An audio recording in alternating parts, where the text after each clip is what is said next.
خاتون کے لیے اپنے اور شوہر کے رشتہ داروں میں کون کون سے مرد محارم میں شامل ہوتے ہیں؟ دیکھیں، اس سلسلے میں بنیادی طور پر ایک اصول یہ ذہن میں رکھ لیں کہ اپنے اور اپنے شوہر کے والدین جو ہیں یہ محارم میں شامل ہوتے ہیں۔ مثال کے طور پر اگر سسر ہے، پھر وہ سسر کے والد صاحب ہیں، پھر اسی طریقے سے ساس صاحب ہیں، ساس صاحبہ کے والد صاحب ہیں، پھر اوپر تک جتنے ہیں وہ سب کے سب ان کے محارم میں شامل ہوں گے۔ اپنے جو رشتہ دار ہیں، اپنے جو والدین ہیں وہ تو ہوں گے۔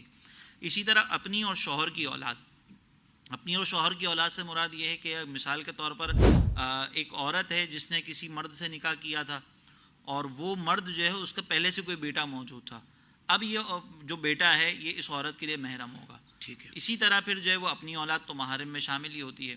یوں ہی جو اپنے والدین کے بھائی بہن ہیں، اپنے والدین کے بھائی بہن سے مراد یہ ہوگا کہ پھر نانا نانی دادا دادی یہ جتنے ہیں نا، ان کے بھی بھائی بہن اس کے اندر انکلوڈیڈ ہیں۔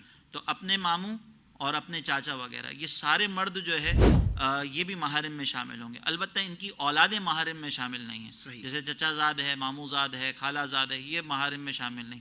یوں ہی اگر مثال کے طور پر یہ جو بھائی بہن ہیں والدین کے، ان کے جو دیگر رشتہ دار ہیں، مثال کے طور پر خالہ ہیں، یہ والدہ کی بہن تو ہیں لیکن خالہ کے جو شوہر ہیں ان کا تعلق اس سے کچھ نہیں بنتا، تو وہ غیر محرم میں شامل ہوں گے۔